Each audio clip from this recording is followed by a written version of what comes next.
Hello and welcome to the Winners Find a Way show. I am your host, Trent Clark, CEO of Leadershipity, serial entrepreneur, president of EOS Michigan, have spoke all over the globe, including over 17 countries as a five-star speaker. And of course, I did write the book, Leading Winning Teams, and I did have a TEDx talk called The Pain Exchange. You should go and check out. But most people know me because I spent over 12 seasons of professional baseball and coached in 3 World Series. And today on the Winners Find a Way show, Olympic edition, because I am in Italy, I've got my man, Bill Schuffenhauer. And Bill, how are you doing, man? 3-time bobsled member of the United States of America team.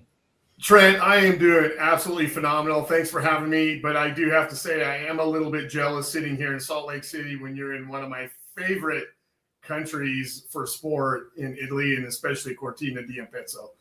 Well, you can't beat the food, right? I mean, you got the people, you got the food. It's a gorgeous countryside, the mountains, and of course, that's a pretty fast track for you. I'm sure you remember that well. Oh yeah, I still.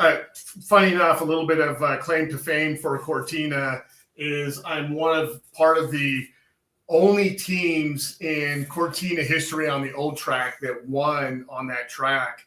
So that's always a good claim to fame that we won on a track where we had no business winning because that's an Italian track. So yeah, I'm super excited. I'm going to see some skeleton over the next few days, and USA BS is just cooking, man. They're getting better. They got a great team. Got some great sponsorship this year behind them, which is super fun.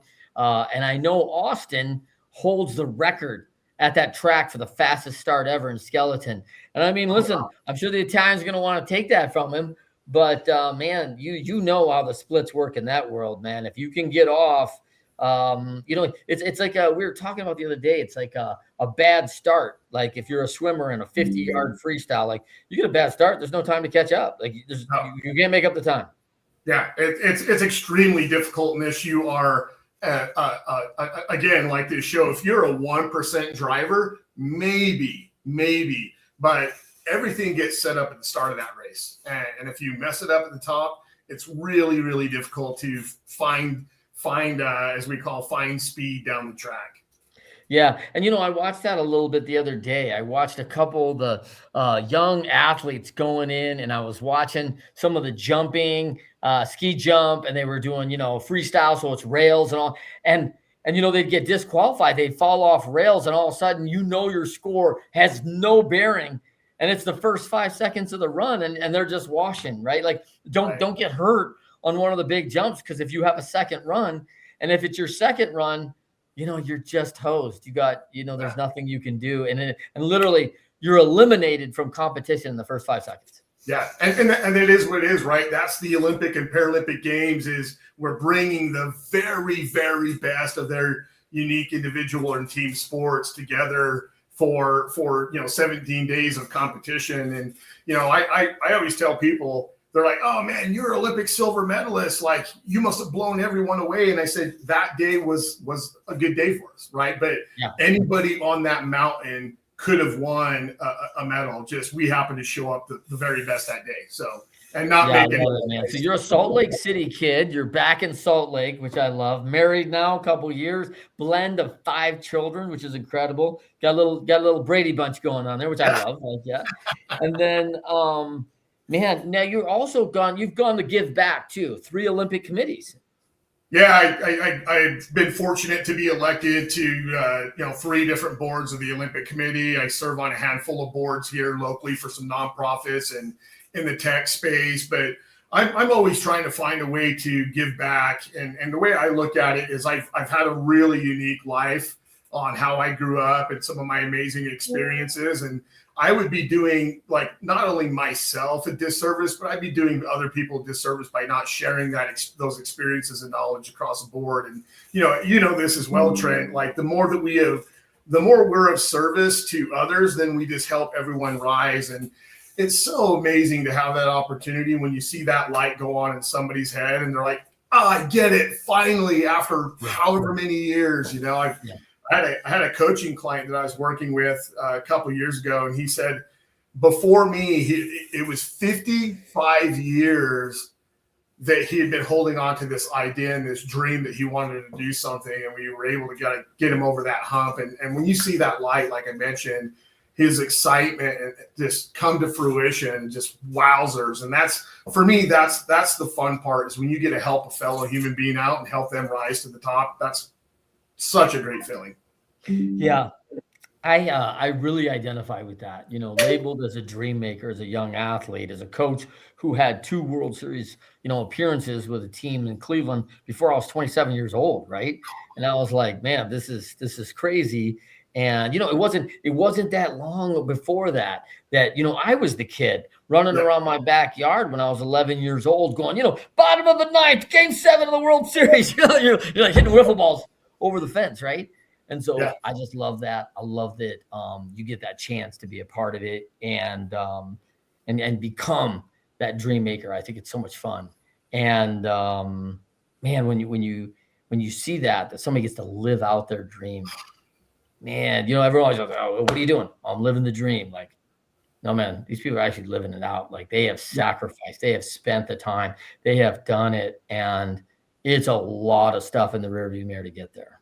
Yeah. A ton of stuff. And you and I have both been fortunate to live out the dream. Do I have a lot of stuff going on right now? Absolutely. But I don't work a single day, and that's the way I look at it is, I found that providing service to others, it returns to me in such a way that it can't be replaced. It's just an amazing opportunity to do what I do, and obviously do what you do. So. Well, it's fun to talk and be at these games and talk to fellow Olympians and former Olympians, and it's exciting. A silver medal, of course, for yourself, both a silver and bronze at Worlds, and then multiple World Cups and U.S. Nationals. I mean, this is a big party. But like, what probably you've also now moved into this entrepreneurial journey and serving back. What probably most people don't know about you is, life started early for Bill, and it was not easy. 17 foster homes. And I remember reading the story about you receiving a medal, like not far away from where things were not great for you. Is that fair? Tell that story for a second. Yeah, that was one of the biggest stories of the 2002 Olympics. Obviously being blessed enough to make that Olympic team in my own hometown. And part of my story was the reason that we chose to switch from, making the 2000 City Olympics as a decathlete and saying, hey, we've got the Olympics coming to Salt Lake City, Utah. What would that look like if somehow we switched sports that we don't know anything about and made that team? And we just said, what, this is an opportunity that we can't just let go. And why not me? And what if we could create that story that the kid who grew up on the streets of Salt Lake City turns his life around to make an Olympic team in Salt Lake City? And we just said, let's go for it. And, fortunate that, I kept the right mindset. I was still really in great shape, training towards the Sydney Olympics. And we just said, let's just go for it. Let's see what happens. And was fortunate to make the team, compete with Team USA 1, win the first Olympic medal for Team USA in 46 years. And, when I had the opportunity to walk out on that stage with my team to receive that Olympic medal, that was the biggest talk, right? They're like, oh my gosh, the guy's done it. Family members, friends, acquaintances all out in the crowd holding up signs saying, Billy, I told you could do it. My grandma, who's since passed and she speaks Spanish, saying, Mijito, I told you dreams could come true, right? And it's giving me the chills just thinking about it. But to have an idea or a vision like that, to do something that on that scale and go to a sport we don't know, and then it all works out, it's still surreal today. I live downtown Salt Lake, and I can walk past places and alleyways that I remember, sleeping behind that garbage can. But now I've really changed that story to hopefully be an inspiration to others that might be dealing with something hard in their life, and being like, I want them to look at me and be like, man, if he could do it, I should be able to do whatever it is that I want to do in this life and create a life by design. And it was just such a crazy time in 2000. My mom was in jail. I didn't tell you, during that Olympics, and all the media like set up a meeting with me while she was in jail. And, I had probably 60 media people behind me, and I'm literally in jail where she's on the other side of the window and picking up the phone and having a normal, healthy conversation with my mom for the first time in years, because she was, as I mentioned, before offline, she was one of the most well-known street moms in Utah history. And that was the first time that she was sober to realize that her son had overcome all the odds from the lifestyle she provided me to, create a life by design and achieve Olympic success. So I love it. So, you're going to want to hear Bill's story. Hire him for your company. Check him out. olympiaspeaks@gmail.com, billschuffenhauer.com. That's his website. And then, of course, eaifirm.com is the Executive Athletes International. And I mean, this group's doing a lot for athletes who are working, building their brands, helping all sorts of different ways and different streams for athletes. And in this world of NIL and everything else that's happening now with brand marketing, maximizing value. And you, like you said, life by design, right, Bill? Like, because I think a lot of people think like, oh, this Olympic dream is going to be, I'm going to be Bruce Jenner. I'm going to be on a Wheaties box, and then I'll have contracts forever. I mean, that guy disappeared until he showed up on the Kardashians, right? Like, and now he's a woman. So like, it's just been a whole transition for, Bruce. But like, at the end of the day, like, this is a guy who was like, I think he's the last American to win the decathlete, right? And so, I mean, there's been a few others, but like, I think his story resonates so well because he was such an underdog, of track and field and the decathlon sport that, they tell stories still today about how he literally had hurdles in his living room, and when he got up from watching TV, he had to like walk over the hurdles and then walk back with his food. And so there were so many like just real like foundational core like things that he did that allowed him to put him in position to win the Olympic medals. And he, just because he changed like a little bit about himself, his story still resonates with athletes all over the world. So no, I think it speaks again to the point of like what sacrifices you make. I mean, very few people are like, I'm sticking hurdles in my living room because I'm, a 22-year-old trying to compete on the worlds. And by the way, this hurdle thing's not my superpower, and I got to get better. I got to get very comfortable stepping over these things, working my hip flexors, working my extension, working that heel to toe coming off the backside, like all these things technique wise that has to happen 1,000 times in one race. But I got to learn to do it once at a time. So the next 999 go really well for me. Right. And I can repeat that. And so, it's the challenge that people don't always understand. You've pivoted now, entrepreneur, focusgate.tech. You've got Olympia Speaks, of course, and EAI continues to grow. Man, you've got a lot going on, and it's fun. It's exciting. And do you find the entrepreneurial journey as challenging as a team bobsled? It's more challenging. I'm not going to lie. And I say that with such gratitude too, because I've learned so much as an entrepreneur, and it sparked my interest to go get more educated so I could, stay at that 1%. We talk about that a lot, as being a 1% athlete, and how do you translate that into being a 1% human and then a 1% in business. And it's been a tough road. I'm not going to lie, but it was just constantly like, it reminded me of being in practice and the coach saying, hey, this is what you got to do. And it's it's foreign to you, but you just go and try it. Right. And then it sucks at the first, but the more you try it, the better you get, and you figure it out. And that's just what I've done over, 16 years since I retired from the Olympics, and just really got really interested in humanity as a whole and how we think and what we do. And then, extremely interested in the world of business. And I'm super grateful and blessed to be in the position I'm in, and at the same time, I get to fulfill my number one pillar, and that's to be of service to others. And our Focus Gate is an education technology company where we're addressing the issue of cell phones in the classroom, and we feel like the entire world's doing it the wrong way by trying to confiscate phones. And when the cell phone is one of the most technological tools that we have, we need to turn that into a tool that we could use in the classroom. And so that's what we did. And then executive athletes and TMIC Global and all that stuff. Everything that I do to some degree has a little bit of, or a lot of, service to others in it. And that just makes me happy. Fills my cup. Yep.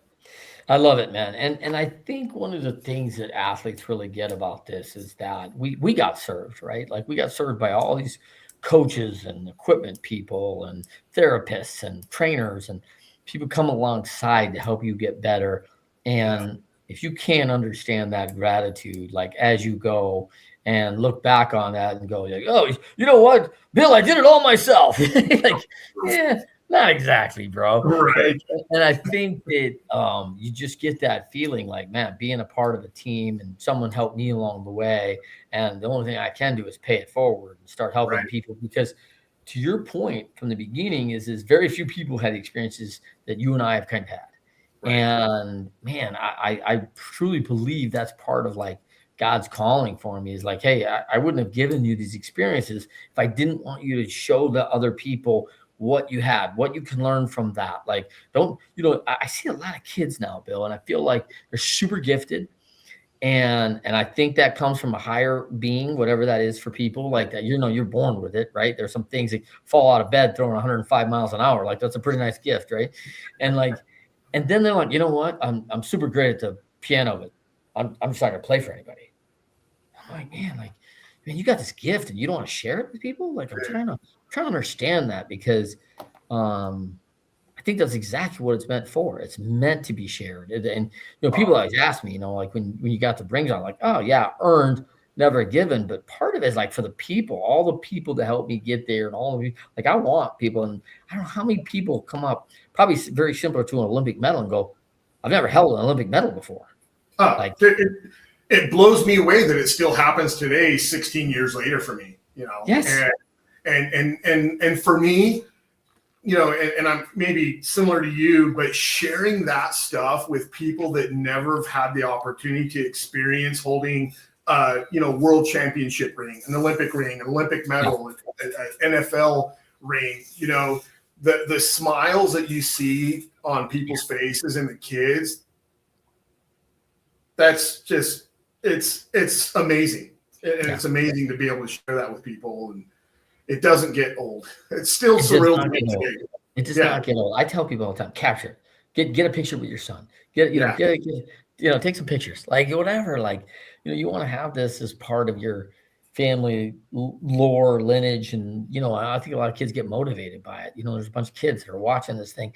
You're in one of these sports that, like many Olympic events that are such great worldwide sports, right? But it only gets coverage every 4 years. It's not like it hits NBC every Friday. You're not F1, right? Where you got every 2 weeks, you're on a global score with, 60 million people watching on TV, right?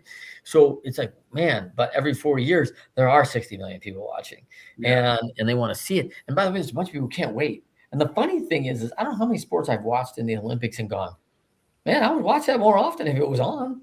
Right. I love it. And it's awesome. Like, speed skating, I love it, man. I can watch short track all day long. I love it. And when I'm watching these, I just saw the worlds were in skeleton. The worlds were in January, right? So pretty big year for the skeleton crew. And I don't know about bobsled, but worlds January, Olympics February, and then U.S. Nationals in March, right? Like so, back to Lake Placid. So busy month for USA BS for sure, and busy quarter. But that's one of these like worlds. You've got these things are fractured. I think the top 10 players are 300ths of a second within one another, and so now you're sitting there going, Germany's got three athletes, and if anybody doesn't know, the Olympics only hold 2 spots for skeleton, which means the 10th best skeleton athlete in the world is not competing in the games. Yeah. I mean, that freaks me out. This is where someone goes, man, I'm German, but maybe I got 10%, Irish. I could skeleton for Irelanders. Do I have something else? Because I'd like to go compete, and I may have to go compete for another country because my heritage. And we saw that in professional baseball when they started doing world baseball games, and I was like, hey man, I'm Italian. I'm gonna go play for Italy. Like, that's great, man. Like, yeah, because you're not making the USA team. You're a nice player. Like, you're not making that team of like superstars, right? And so, but here's a chance, and I like that idea of going back to your heritage, right? And then seeing that. Obviously, Bill, you got a pretty good heritage there with that name. So, and German dominate this sport, like bobsled, skeleton. This is historically very strong. The best strong. I haven't seen the bobsled numbers yet because I think it starts next week, right? So I don't know who the favorites are, but I can tell you. yeah. We're talking about it right now. Who are the favorites? There's a real chance that Yeah, you're good. You're good. Oh, my Bluetooth decided to take a quick break, but there's a real good chance that Germany could go 1, 2, 3 in these Olympics in bobsled. Wow. And that was a thing for me also back in 2002, and I was glad that we were able to disrupt that. And Germany doesn't like that. I was on a team that won on, again, like I was telling you about the Cortina track. We did the same thing on 2 German tracks where nobody else wins on a German track except Germany, and we were part of that. And it that really ruffles their feathers. Because there's a lot of pride for Germany. They spend a lot of money. They invest in technology and research and bobsled, and they invest, same thing with their athletes. So the programs are a little bit different from USA to Germany, but we still have an opportunity to slide in there and hopefully do some damage. Yeah. I mean, and I think like any other sport in the world, right? Like, let's come to the race and find out, right? Like this is fractions of a second. The difference, right? So, on any given race, as you said, things can turn and it can go your way. And a good day is a good day. And a good day is a podium day. Yeah. I was, interesting enough, I was in a meeting with Zia Active yesterday, and they're like, like in 2002, how close were you to winning the gold medal? And then I had to remind them, okay, now, mind you, the track is about a mile long. We're doing about 90 miles per hour, and you compile, the 4 runs over the 2 days. And I said, we lost by 1500ths of a second. And they're like, you could see the wheels turning, like how they calculate that over 4 miles doing 90 plus miles per hour. I said, it was that. Yeah. And they couldn't it wouldn't register for them. Like it's this cumulatively. It's this over 4 days. So like this is it, right? Like, and I think it's so hard.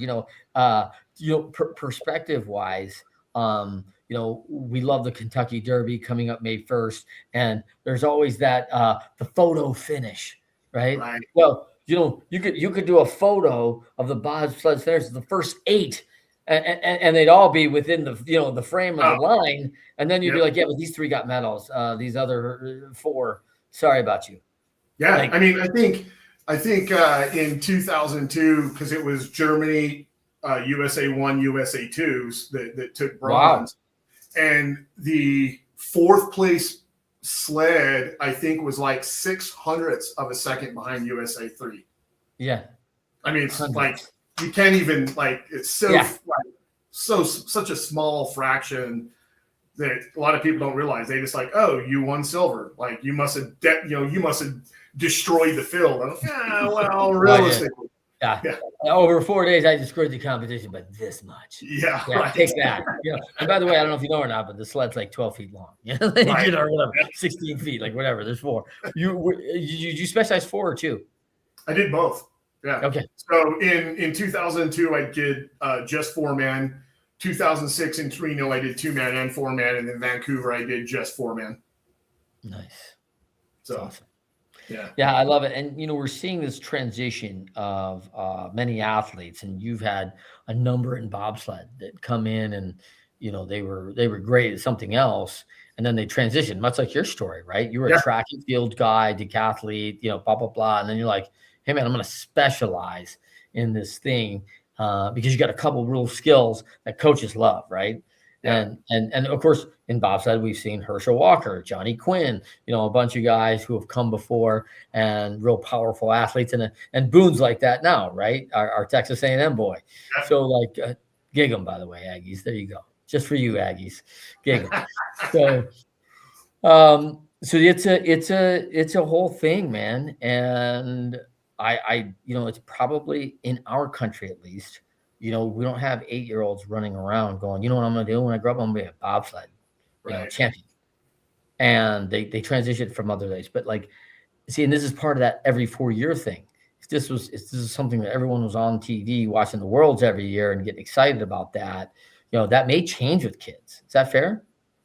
Yeah, you'd hope so. I mean, the cost to get into the sport, that's also a factor because it's not cheap to go out and buy a bobsled. And then if you want a bobsled that has a real chance of getting you on that podium, you're investing hundreds of thousands of dollars, and then you got to buy the rest of the equipment. Then you got to get your team, and then you got to get, it makes it difficult. But I definitely, there could be a potential somewhere down the road, but I think it also falls in line with, again, getting away from this every 4 years, because a lot of people don't realize that these athletes, when it's not Olympic year, they're still doing, nationals, they're still doing World Cup races, they're still doing world championships. So nothing changes for them in an Olympic year outside of now at the end of the rainbow, it's Olympic Games instead of just world championships.